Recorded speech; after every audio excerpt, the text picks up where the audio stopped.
How we doing, guys? So finally back to doing some lives, and I've been pretty lax with them recently, in fairness.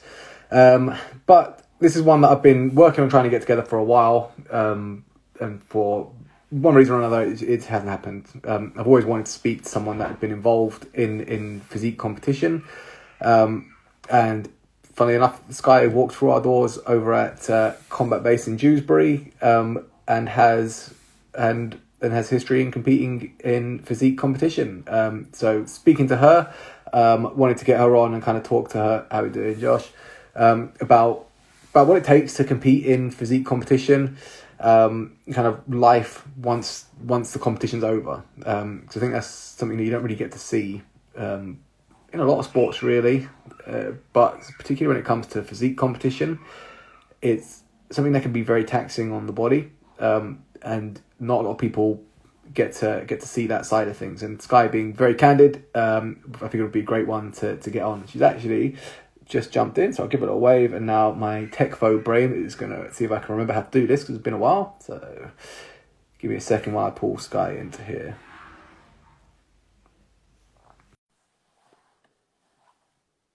Cool.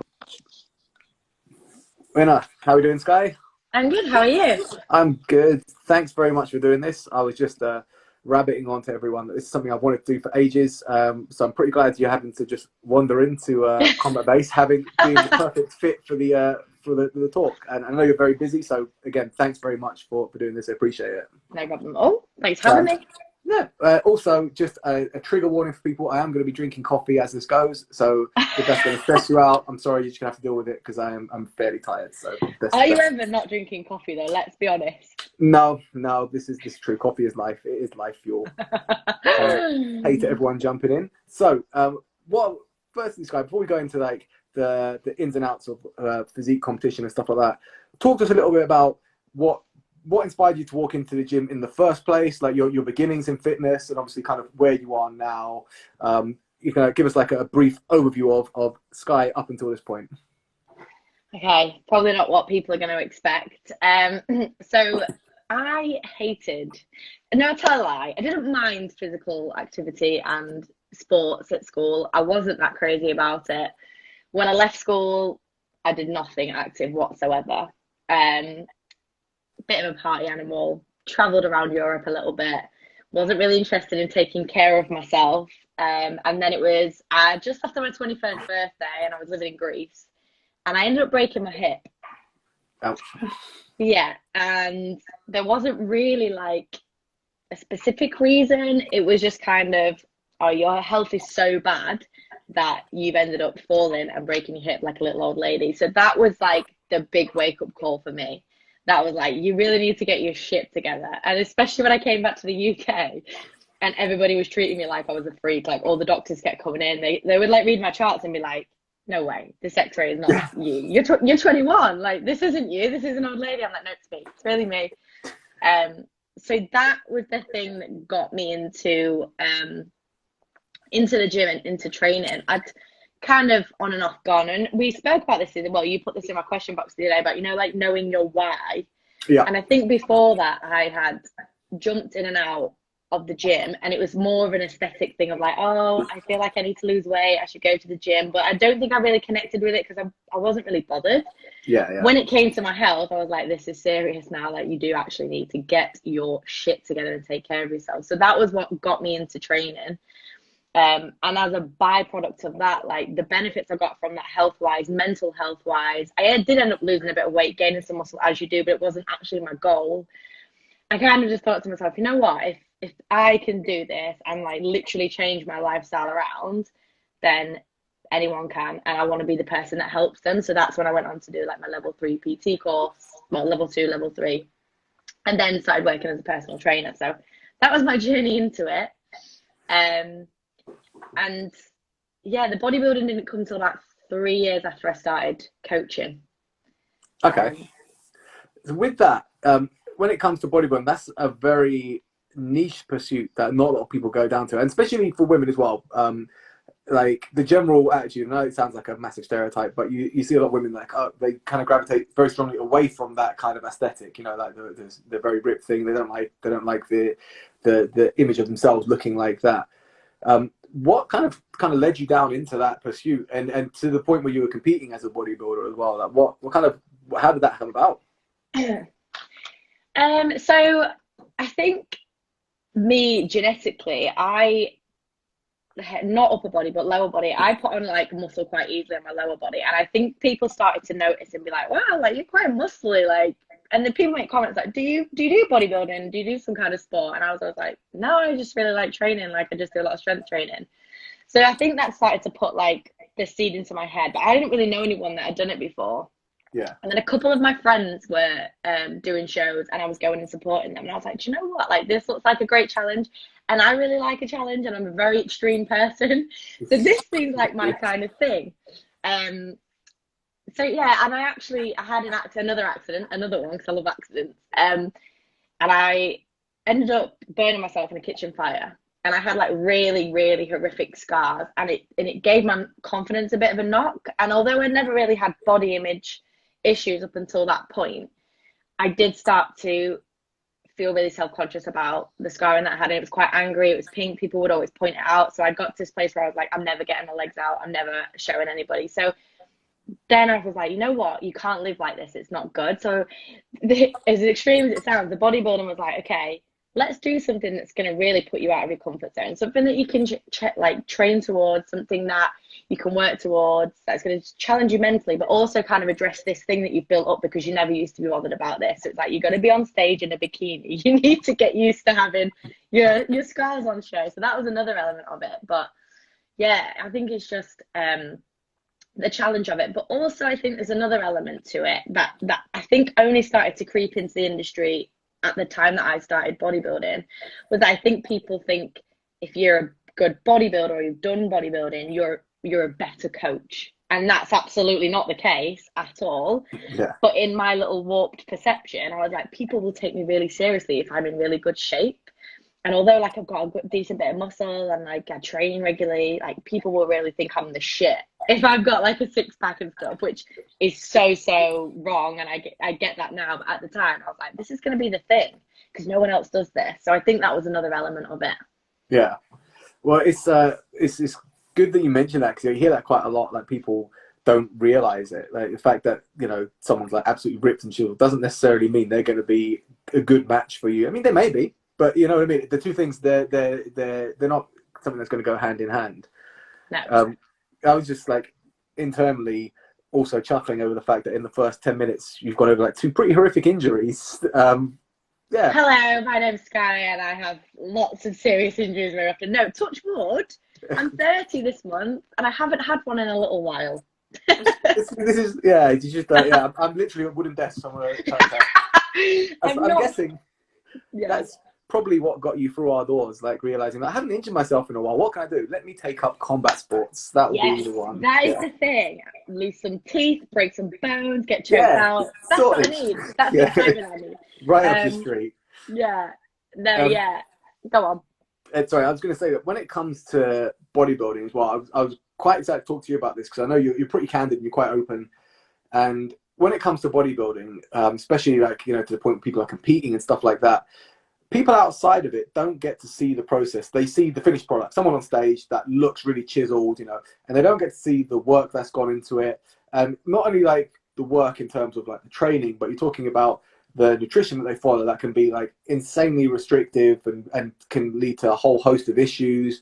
They don't get to see, like, particularly in women, like the kind of imbalances it can bring to hormonal cycle and the kind of effects it can have on you. And for guys, like lowering the testosterone and feeling depressed and shit, and all these things that when you're up on the stage kind of get blown aside. They're like, oh, look at this guy, this person looks amazing, you know.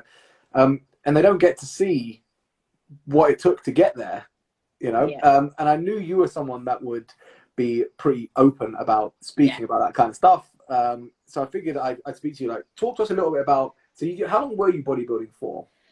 So I actually only did one season. So I had planned to, I did like a little bit of a bulk before I started my diet. But I didn't really, to be honest, I don't really think I put on much more muscle than I already had. And that's another thing, like people do like bulks and cuts and bulks and cuts. And I think sometimes they don't do it very well and they think they've gained a load of muscle and all they've done is gain a load of fat. And mostly because they've restricted so much and they're a little bit out of control with food. So I gained a few kilograms. And then I planned to diet for like 4 months, which is a pretty standard prep. Although I know we're going to talk about this later about what would I advise, but 4 months is pretty standard. And then as I started to diet, there was like a few dates that were earlier, and I just said to my coach, like, do you think I'd be ready in 10 weeks? And she was like, well, we can try. So I think my first prep for my first show was 10 weeks, and I dropped 11 kilos, so it's quite a lot. Yeah. And then I had another show, I think it was 6 weeks after, so then that would be the four month period. So 10 weeks I did the first show and I qualified for the British finals and won 2 of my categories. So then I had to diet for another 6 weeks, and then I won at the British finals and got my pro card, and the pro show was a week later, and I honestly, you could not have paid me to do that show. Even though it was 1 week, I was like, I'm out. Yeah. I don't want the prize, like, I don't want any cash. You know, I know there's money to be won. I cannot diet for another week. So, yeah, it was pretty extreme. I got down to like 49 kilos by the end of it. And to put it into perspective, I'm like 62 now and I'm still pretty petite. So, yeah, that's rough. Yeah. And I think that's the thing is like you say, all you see and all I got all the way through my prep was constant positive reinforcement, constant praise of how good I looked. And everything was just really, and obviously it has to be wrapped around how you look because you're not getting judged on your personality in a bodybuilding show. But I think that's where a lot of the body image issues arise for a lot of people. And I still love bodybuilding. I feel like I need to say that because sometimes I feel like I always talk negatively, but I'm just trying to show the other side. Yeah. The majority of people that I know or have seen or have worked with have come away with it, with body dysmorphia. You know, if they're not absolutely shredded in like single percent body fat digits, that's it. They're huge. They're fluffy. I hate when people say that word, but you know, they're disgusting. They're fat. They've rebounded, and in reality, they're going back towards a healthy weight. And it's time consuming. Like it took over my life. My day went, get up, go and do my cardio in the morning. To be fair to my coach, I never got to like a ridiculous amount of cardio. Like I've heard of people doing 2 hours a day. I don't think I ever went over like 45 minutes a day. Yeah. But get up, do my cardio, then I would have my first meal, and then depending on what shift I was on, I'd either train again or I'd go to work and then train in the evening. And then at the back of that, there'd be probably about 45 minutes to an hour of posing practice in the studio. Yeah. And then home, prep my food, go to sleep. Repeat, day in, day out. It was like going to weddings with my own food, like going to parties and not drinking, leaving early. Like I had a partner at the time, and after when I finished on my shows, like he even said to me, there's been so many times where I've just contemplated splitting up with you because you're just not the person that I was with before all of this. Like you were completely different. You had no time for me. It dictates everything you do. Like it really does. And that's why on some levels I have like respect for people that do it well because I know what it takes. But on other levels, I'm like, if you're just a normal person and you're doing it because you think it's going to make you a better coach or whatever reason it might be, like it's a bit of an extreme way to try and prove that. Yeah, 100%. And it's sorry, go on. Yeah, go on. I think there's certain people that it would be great for. Like if you don't have a family and you don't really have like major responsibilities and your work's quite chilled, then great. Like I think it's awesome. But if you've got a family, a really stressful job, and then you're adding all this on top of it, like of course you're going to run into problems. Yeah. But it's one of those as well. Like say for people that would see you like on stage and like aspire to be like, okay, I want to look like that. They wouldn't realize that what it takes to get like that. No. You know what I mean? Like the sacrifices that you have to make, the dedication you have to put in, and like say the fact that basically you segmenting off a block of your life for 4 weeks, whatever it might be, where you're like, this is basically it now. This is what I've got to do to get there. Yeah, and I think as well, like the language that people use around things within their diet is really important. And actually, my coach is pretty good. She might even, end up watching this. She was pretty good, but she had learned from people that probably didn't use the right language. And, you know, things like cheat meals were thrown around instead of refeeds, and cheat meals and refeeds are not the same thing. And I think that's really important that people know that, because that just reinforces rules around food. And I used to have a refeed every week, every Sunday. The kind of last couple of meals that I would have in that day would be like super carb heavy.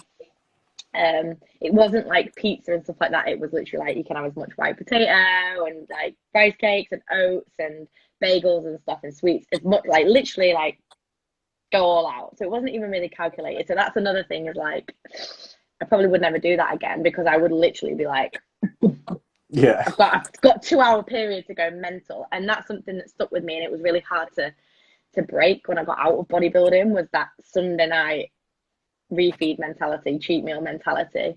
So I think that's really important. And I just remember being so cold. Like, I don't think the hunger really bothered me, or it was constant, but I just kind of was like, well, this is dieting. It was being freezing cold, and at night trying to go to sleep, I could just feel like my bones, and like no fat to cushion me. Yeah. Just like the little things like that. I remember thinking, oh my God, I can't wait to not be cold. I hated training because I never used to sweat. And I was like, I just want to feel like I'm sweating in a workout. Like, those little things really got to me. But I think when it really started to be a bit like, I'm not sure if I want to do this long term, was when I lost my period. So my period stopped about 6 weeks out. So it didn't take very long. Obviously, like, my prep was quite extreme, and I lost quite a lot of weight quite quickly. And I didn't have a lot to lose in the first place, but I was just like, my period's late. And I was like, oh my God, did a test, like, no, it's definitely not that. Yeah. And then that was it. It never came back. And I was like, I don't think this is a good thing. I don't feel like this is something that should be happening. And it's a very natural response to energy restriction and severe energy restriction. That is what will happen. And we see it in athletes that don't do bodybuilding across the board. And that to me was just like, this is my body's way of saying this is not good. I don't know if I want to be doing this in and out long term. So I think that was something that really made me reconsider it. And I never did another show after that. I was just like, okay, I've done that. That's the experience. I'm finished now. And those are the things that people don't see. You see a body that's shredded. You see someone smiling happy. You don't see that they're freezing cold. They're hungry. They've got no period. They're worried about their fertility. All those kind of things. I think when we're making those comparisons or thinking, oh my God, I'd love to look like that, you've got no context, because we don't give it. I never gave it. I went back through all my old posts when I came out of like this obsession with bodybuilding and was like, delete that, hide that, delete that, hide that, because it's not transparent and people are going to get the wrong idea about it. Yeah, well, I think that's why I wanted to speak to you about it. Because like I say, you're very open and very transparent. I think and the thing is, it's not discouraging people to go into bodybuilding, but it's knowing that. And it's the same with any sport, really. You know, there are prices you pay to compete in it. So, you know, if you're doing a combat sport, you're probably going to get injured at some point. You know, it's going to happen. If you're playing football, things like that with multi-directional change, you're probably going to get knee injuries from, something's going to pop. If you're doing something like physique competition, you might get to the physique that you aspire to, but realize along the way that the sacrifices you have to make, not necessarily for you. And if they are, like, if that fits you, perfect. If you can do it in a way that fits your life, but you should know the risks going in. You should know like what is going to cost you to do it. And I think if you're somebody that is thinking about doing it, or thinking about coaching people, is like having a real long-term plan, because all I had in my head was this next 4 months and this show, and I didn't think about afterwards, and I didn't really have my health at the forefront. It was just win the show. Well, not even win, it was just like get to the show, be ready for the show. So if you're somebody that's thinking about doing it, or a coach that's coaching people, I think that when you start out this plan for your prep, the show is the midway point. Yeah. There has to be another 3 or 4 months afterwards where it's about getting back to a healthy point and not further damaging your relationship with food, and, addressing maybe some body image issues and working on that, and, remembering all the things that you're trying to gain, like get your strength back, get your workout intensity back, feel warm again, not feel hungry. All those things should be part of the exit plan, because I didn't really have one and I really, really struggled. I also booked a holiday straight after, an all-inclusive holiday, which was the worst idea ever. So yeah, I think if this is not us saying don't ever compete, it's just I think give yourself a longer time to diet. If you think, okay, I probably only need 12 weeks, take 20. Yeah, yeah. There's no like difference in doing it longer. It will make it a little bit more enjoyable. You might even, not lose your period, or if you do, it might not happen as quickly. You might not have to be as restrictive with your food choices. Um, your training might not suffer as much. Some people might not want to do that longer. I would definitely recommend doing longer, and then definitely having a plan afterwards. And the plan should be to get back to a healthy weight for you where you're not fighting against your hormones, you're not constantly hungry, you hopefully regain your period, although it can take quite a while for some people. But yeah, I think that would be my advice. When it comes to your own transition from being on stage that last time when you got off, you said, "No, I'm done from that," to where you are now. Talk us a little bit about the transition from going back into normal, I suppose I say normal, like your everyday eating patterns that are not prepping for comp, and kind of like the mental struggles I imagine that you probably had going into that. Was that kind of a bridging point for you into getting qualified as a nutritionist? Was that what kind of got you that in that direction? Yeah, 100%. I You kind of lose all memory of how you ate before you were bodybuilding. It's like Yeah. all you think is like protein. Okay, what am I having? I'm having chicken. I'm having turkey. I'm having beef mince on its own.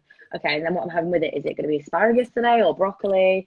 Or is it going to be a bit of spinach? And then I'm having rice or white potato. And that's all you can think. And you're like, when did I ever eat normally? And then when you do go to like, a family event or you go out for a meal, it's like this big novel thing. And it's either really, really like stressful and you feel quite anxious because you've labeled this food as like bad food, cheap food, or it's just like the wheels have come off and like the gates open and you just lose complete control. And I did that for quite a few weeks. I was binge eating quite a lot, and I think the turning point was we went away with our family, me and my partner. We were in a log cabin and we had like a big Christmas buffet, and I ate so much I had to go and lay down in bed, and I thought I'm gonna be sick. Like I physically feel like I'm gonna be sick. And I remember just laying in bed crying. I was like, why am I doing this to myself? Like this is horrible. I don't want to feel like this anymore.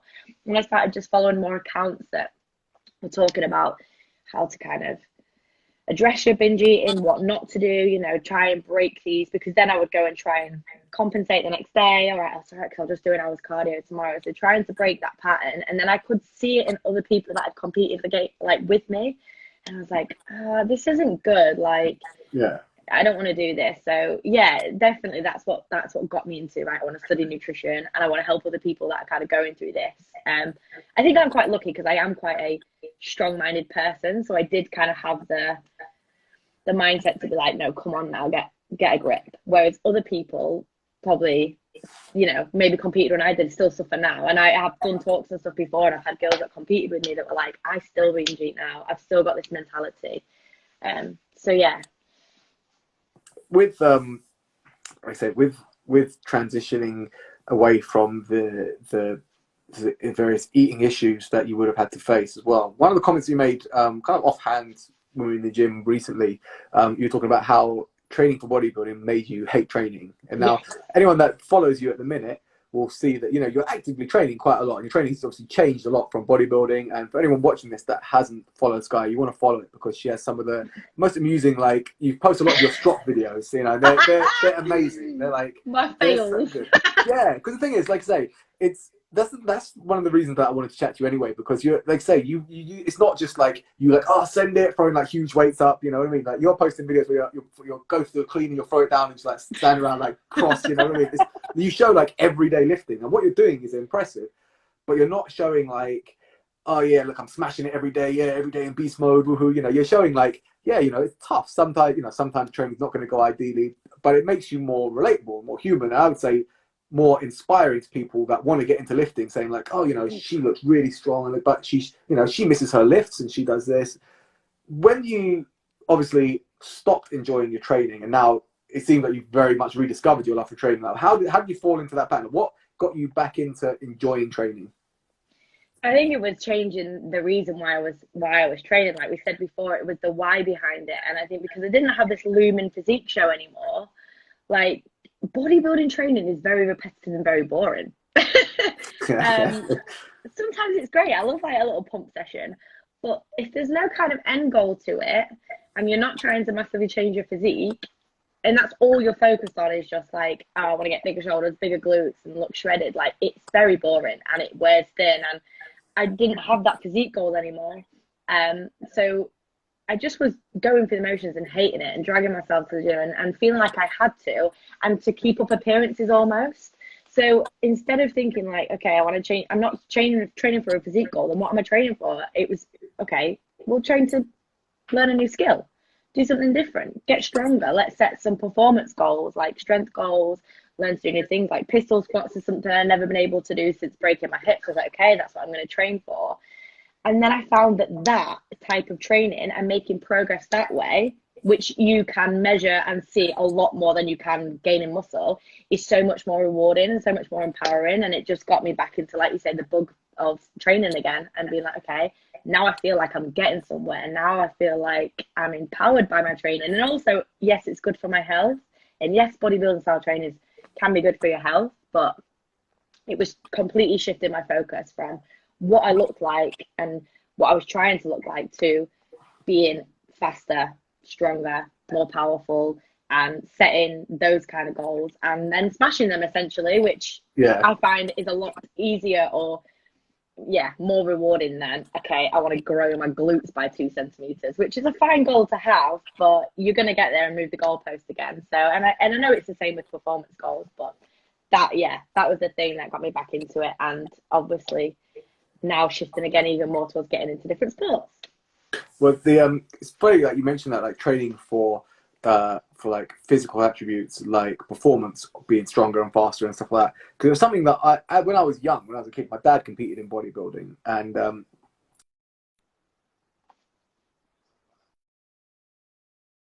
some random number tried to ring me there. They can my dad competed in bodybuilding for a while. And what he always said was, like, on the stage, he'd look his best, but in terms of performance stuff, he would be at his worst at that particular moment in time. And he said that he never saw anything like it. But the backstage warm-up area, he had all these guys that were huge guys looking, and they were basically taking empty bars to try and get a pump, and they were struggling, like, they were getting dizzy, all this kind of stuff. And it took a while for me to kind of get my head around the fact that being like absolutely the pinnacle of like rippedness doesn't necessarily translate into performing well. And if I was going to have, this is a very personal goal to me, if I was going to have one goal or the other, I would very strongly gravitate towards the performance side of things. I'd much rather be able to do things than look like I can do things but not be able to do things.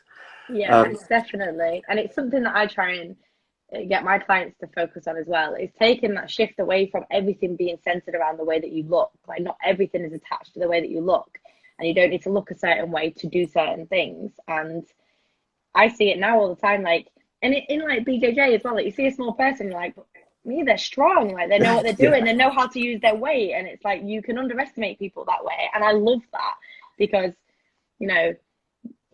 you don't have to look a certain way to be strong, to be fast, to be powerful. And you might have certain attributes, but like in bodybuilding, it's like everybody's big, everybody's weak.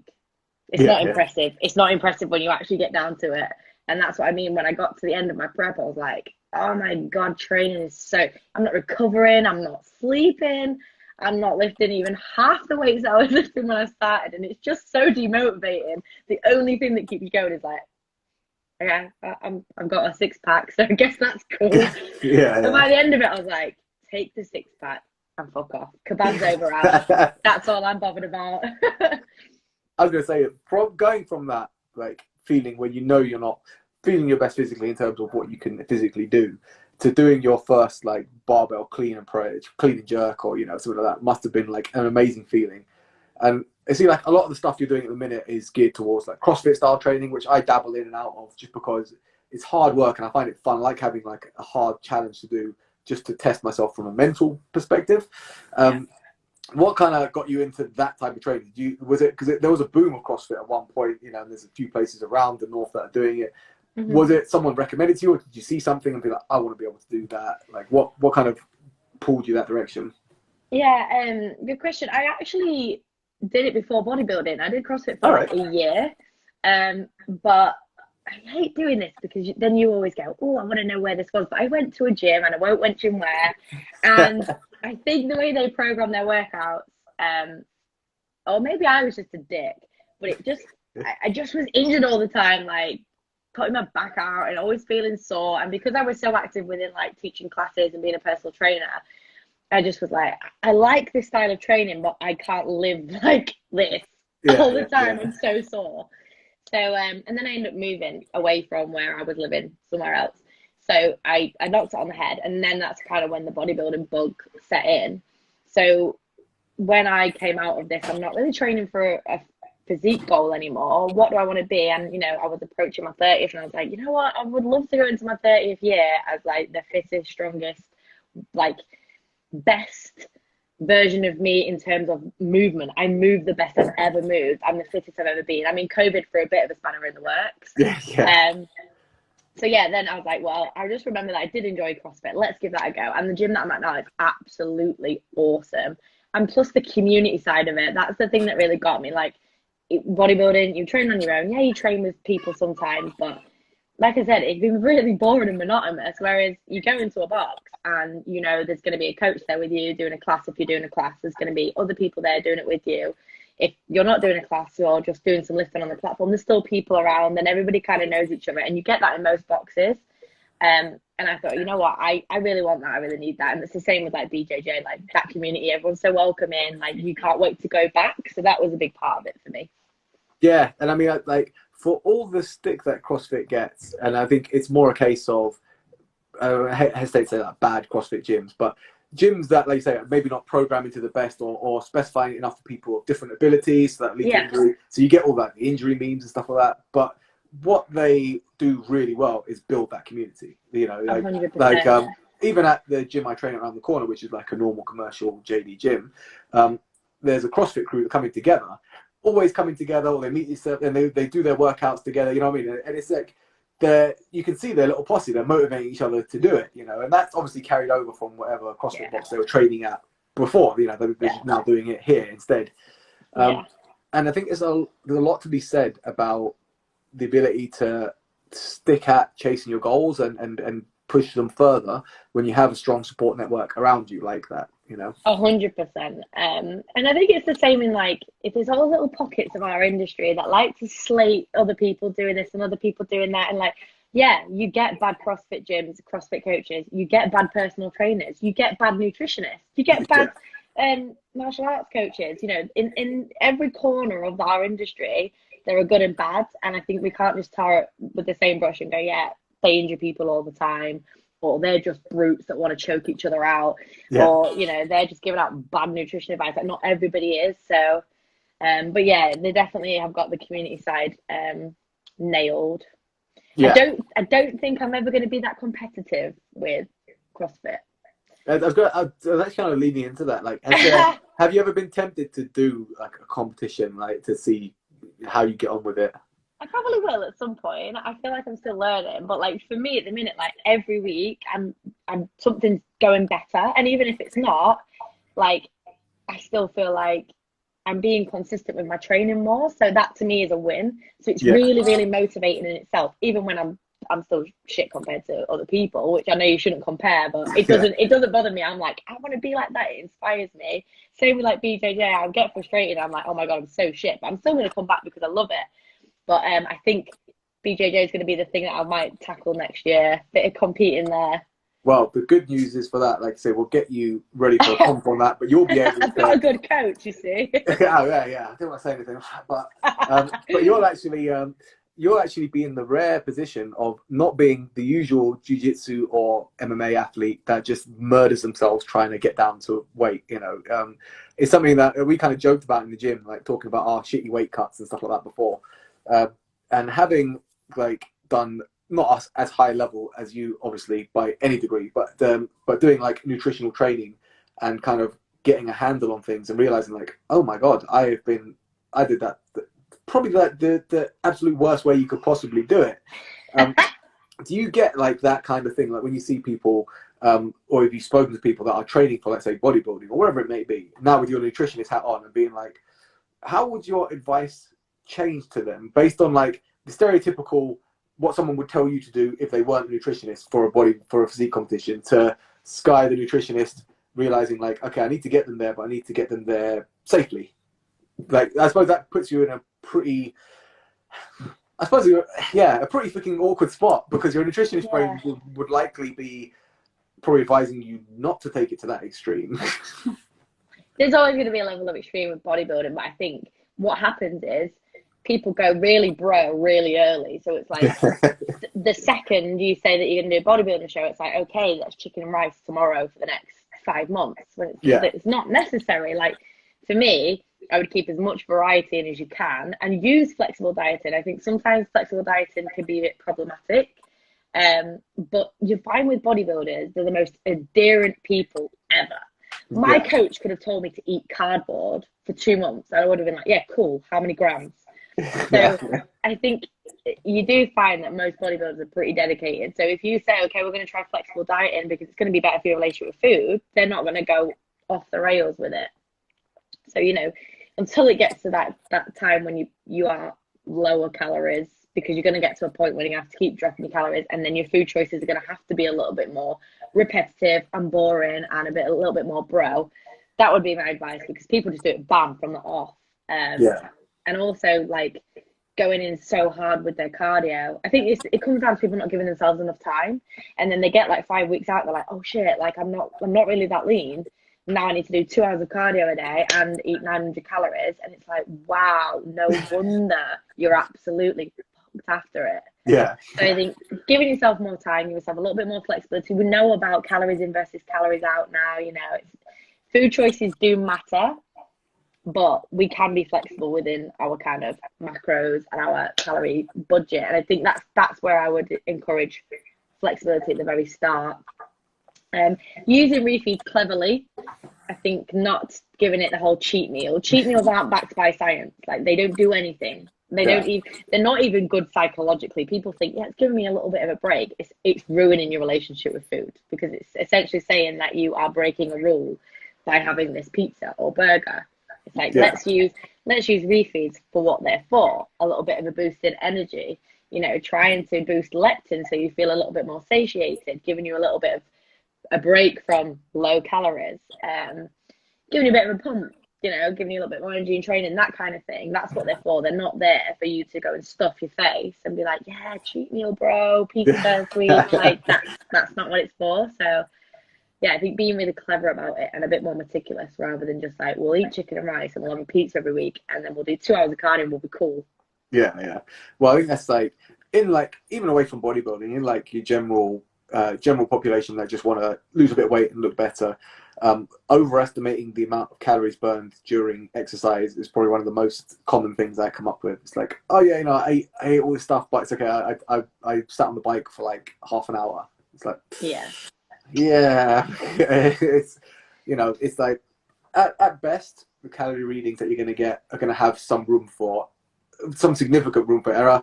They can be like out completely, tend to be drastically overestimated it. Like, so being a dork, I use two trackers. So I've got chest strap for Whoop, and I've got a bicep strap, chest strap for my zone, bicep strap for Whoop.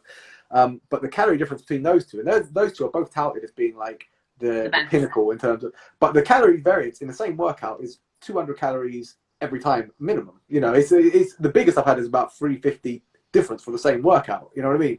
But that's not an insignificant amount of calories burned. So for people to be like, oh, I can eat this and I'm going to burn it off in the gym, it's basically feeding into a very, very disappointing process for them, because obviously they're never going to get to their goals. Yeah. That applies to, definitely doubly applies to people that are in physique competition, because the rebound would be that much harder if they do that and they need to bring their calories down. But Yeah. a lesson for general population as well, to be fair. Yeah, I think we're getting better as an industry of steering people away from seeing exercise as a means to expend energy. Because if we look at all of the things that we can do to increase our energy expenditure, exercise expenditure is like the smallest. It's about 5% of our day. Whereas if you're going to concentrate on walking more, taking the stairs, just generally getting up and about more frequently, especially if you work at a desk, that is going to give you more bang for your buck in terms of expenditure. So I try and always steer my clients away from not thinking about exercise as a means of fat loss or increasing expenditure. It's a different thing altogether. It's for your health. It's for maintaining or building muscle. Or if there's a performance goal, it's for that. It's not about the amount of calories that we burn, and we're not really interested in what your Apple Watch says or your Fitbit says you've burned. We don't care. Don't let MyFitnessPal add back on your calories, that kind of thing. Because yeah, you do fall into this little cycle of, well, it's fine if I have, 500 calories of ice cream because I'll go and sit on the bike tomorrow and burn it off. It's like, Yeah. we don't want to be doing that.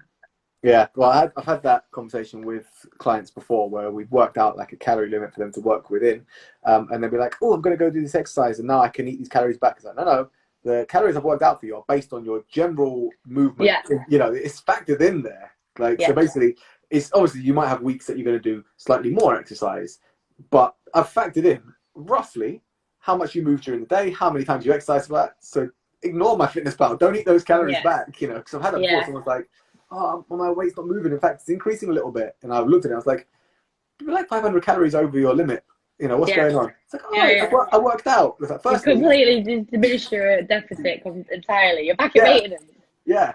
It's like, firstly, you probably didn't burn 500 calories to begin with anyway. Secondly, you probably ate more than you would program to MyFitnessPal, because humans are absolutely shit at tracking. Like, we just, like, I've been the worst at that. Like, I've looked at something, because I weigh my food a lot of the time now. I looked at food, I was like, oh, that's about like 30 grams. And then put it on, it's like, oh, it's actually 80. Wow. Okay. That type of thing. So there's a lot of that going on as well. So you can see how easy it is for people to fall into a horrific mess, I suppose, and get very frustrated with the process. Yeah, definitely. And especially like with my clients who do track calories, not all of them do. We tend to just work to a weekly target more than a daily target again. And it just gives a little bit more flexibility and a little bit more control, I guess. Like, you don't have to hit these things exactly. We know that it's not like a daily process. So, if your average over the week is fine, it's fine. But like you say, we're not adding in calories burned on your Fitbit. This is the number. And any exercise around that is for other reasons. And there is loads of other benefits and reasons to exercise other than simple calorie expenditure. 100%. Like, I'm all for encouraging people to be strong and be badasses, and do something that people look at and be like, damn, I want to do that. Just like, that's what got me into training martial arts in the first place. Like, seeing someone fighting and being like, I want to be able to do that. I think it's a lot more. I've never had that kind of inspiration from Physique. Someone standing there be like, oh, I want to do that. It's always been something that someone's doing rather than the look of someone that I've aspired to get to. I think that's why I love some of the stuff you're putting out when it comes to your lifting and stuff like that, because it's, like you say, if you go back like 20 years, something like that, women lifting weights and stuff like that, especially like crazy Olympic lifting that you're doing, and it wasn't the common thing. It wasn't something that you see very often. And I think that now there's kind of like a nice like wave and a push to get women into the gym, being like, you know what, I can do this. I can be strong. I can be badass. I can throw weights overhead. It's better than the guys can. Like, in terms of like your shoulder mobility, will put me to shame. It's like, if I done snatch, I'd probably break in half. But I think you posted that stuff out. I remember that when we're rolling. Yeah. Well, yeah. That's so any jiu-jitsu people that have come in and out here, if you ever want to get me Americana, Kimura, that's your jam. Like, I haven't got much rotation there. It's no bueno. So I don't want to hold too much of your time, Sky, because I know you're super busy. So I appreciate you coming on for this. If people want to get hold of you, find out more about what you're doing, or work with you, or basically just like to follow you, where can they find you? Where can they get in touch?